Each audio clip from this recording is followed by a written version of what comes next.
Welcome back to Messier the Better. Here we are talking about shame. And we are going to talk today in today's podcast about how shame actually shows up in your life today as an adult.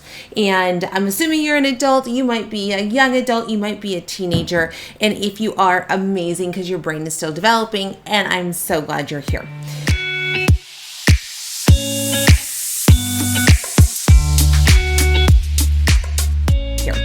But if you're an adult, I'm going to tell you exactly how shame shows up. And again, understanding that shame is part of this underlying platform that's actually in our unconscious. It came from something in childhood, some sort of messaging, whether it was explicit, actually told to us. In actuality, you're not good enough. What are you thinking? You're so dumb. However that messaging is that says you are not. And again, it erodes my identity. Whether it's explicit or implicit, meaning something happened and then I pulled in this idea that I'm not good enough. I can't do it. I'm worthless. I'm unlovable. And this is where we start to really challenge the platform that we came from. But here's how you'll know if it's showing up. I've got 3 different ways. Now, honestly, there are 1,000 different ways, but I'm going to give you the 3 major ways that it shows up in your life. And I want you to think about how this may show up in different relationships or different challenges for you. It's not so cut and dry. We are not prescriptive human beings, meaning if this happens, then I automatically do this. We got choices on how to react and how to respond and what's naturally coming out of us. So don't be surprised if you're like, I'm all 3. You might be all 3. Or definitely 1 and 2. Not sure about the 3rd, but oh, wait. Yep, I am. Okay. Number 1, shame. If we're working outside of a shame narrative, we are going to want to hide. We are not going to want to make ourselves vulnerable.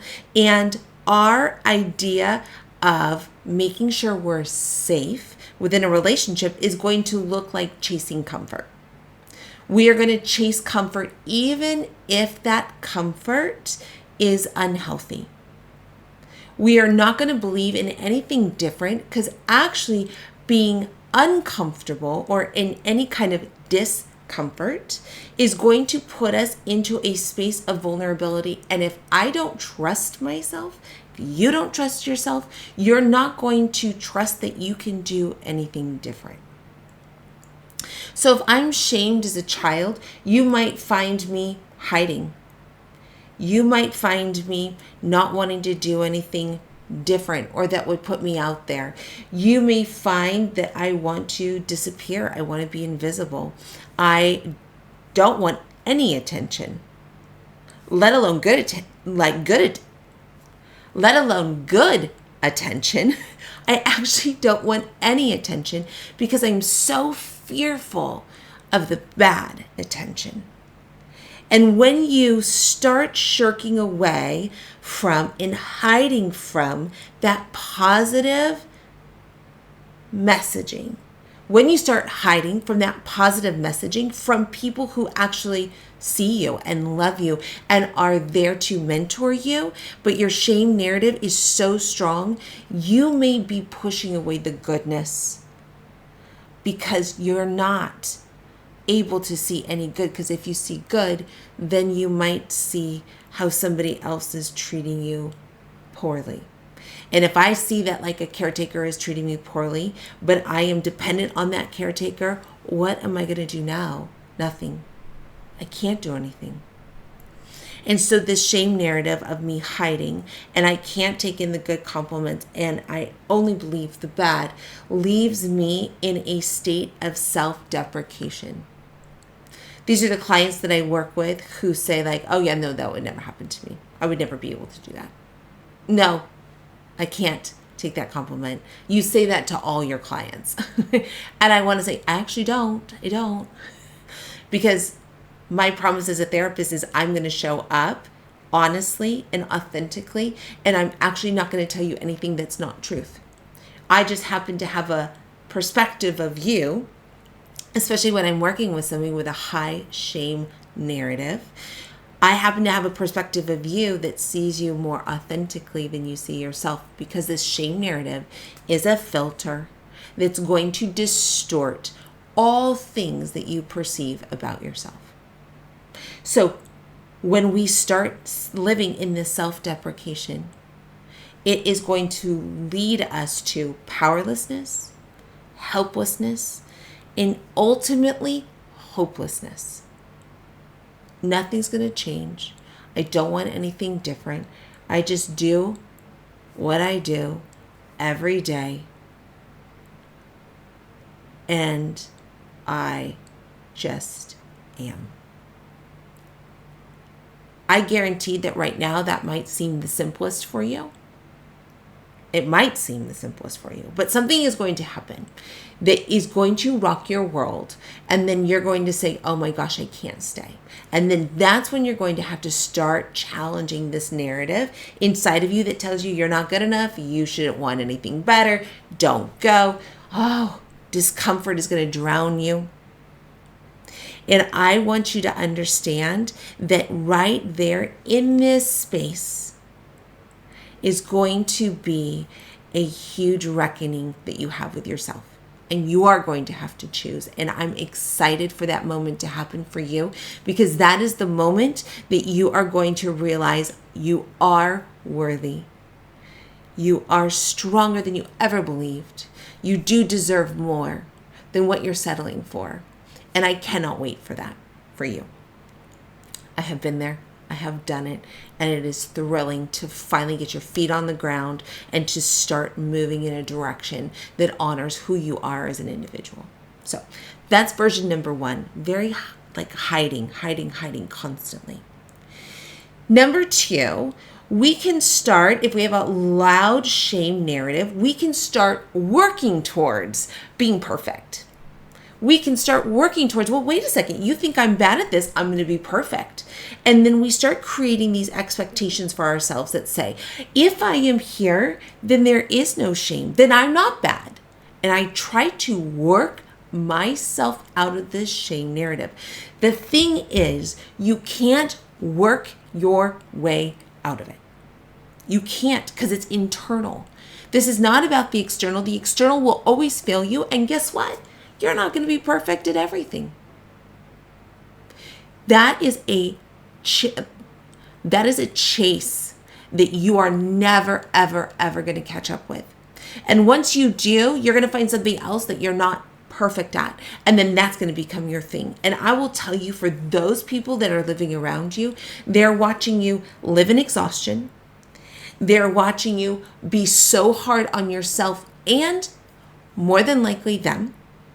They are watching you go to the nth degree at things that don't matter.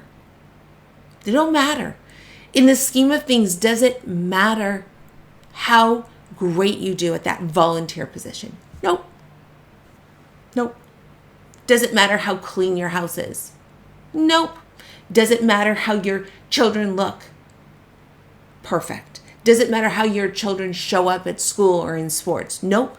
Does it matter how you organize things, how you organize your life, what you're doing on the outside? No. Because when you're working from a shame narrative, it is an unquenchable thirst that no matter what you do on the outside, that shame narrative is always pushing you to do more, be more, go. And you will have a nervous breakdown. And when we say burn out, we legitimately mean burn out. You will burn out. And what's at the bottom of that burnout is a huge reckoning again with yourself of, what am I doing? And I can't keep going like this. I cannot. That's number two. Number three is this people-pleasing mode. And people-pleasing is really interesting because not only is it high standards, but it's also oriented outside. I've got to make you happy, and if I make you happy, then I'm happy.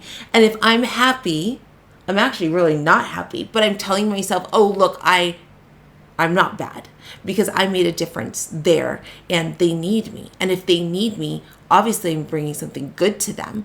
And so now I'm caught in this relational entrapment that says, I need you to need me. And if you need me, then I have purpose. And if I have purpose, I know I'm good. And I'm putting good in air quotes. Because good is not necessarily good. But it says that you're worthy. But I'm going to tell you, you're worthy without anything external. You're worthy even if you do nothing. You still have worth. Sitting on that couch, listening to this podcast in your car, driving to who knows where, whatever state you're in right now, you have worth. And if you don't really grab onto that worth, then no change is going to be successful. We only change when we believe we can do it. Because there will be failures along the way, and those failures, if you have a shame narrative, are going to keep you from achieving what you really want. And when that shame narrative stunts you and mutes you and keeps you down, that is where you are going to get stuck. And shame is not worthy. Shame is not that powerful. Right now it may be, but in the end it won't be. Because what's stronger than shame is resilience and strength and an internal confidence and flexible thinking and an exploring mindset. A lot of times people will call it a growth mindset. I call it an exploring mindset because when I trust myself to explore options, I'm helping myself see possibilities. So amazing. The people pleasing will die. And if the people pleasing doesn't die, you're going to end up becoming incredibly controlling over those people around you. And those people are going to end up rejecting you at some point, or they're going to end up taking advantage of you, and it's going to get old really, really fast. The more you start listening to yourself in relationships, you start noticing where those relationships are failing you. And I'm going to tell you they are.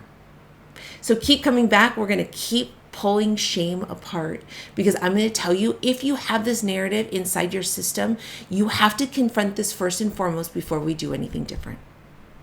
So which version are you? Version 1, version 2, version 3, a mix, all, none. Maybe there's a complete different version that I haven't presented to you because there are. We are humans. And again, we're not prescriptive. Join me again. Follow, subscribe for more. Would love to see your comments below. How does shame infect your life? And how do you want to challenge that? And how do you imagine life without shame? Let's keep going because you are worth it.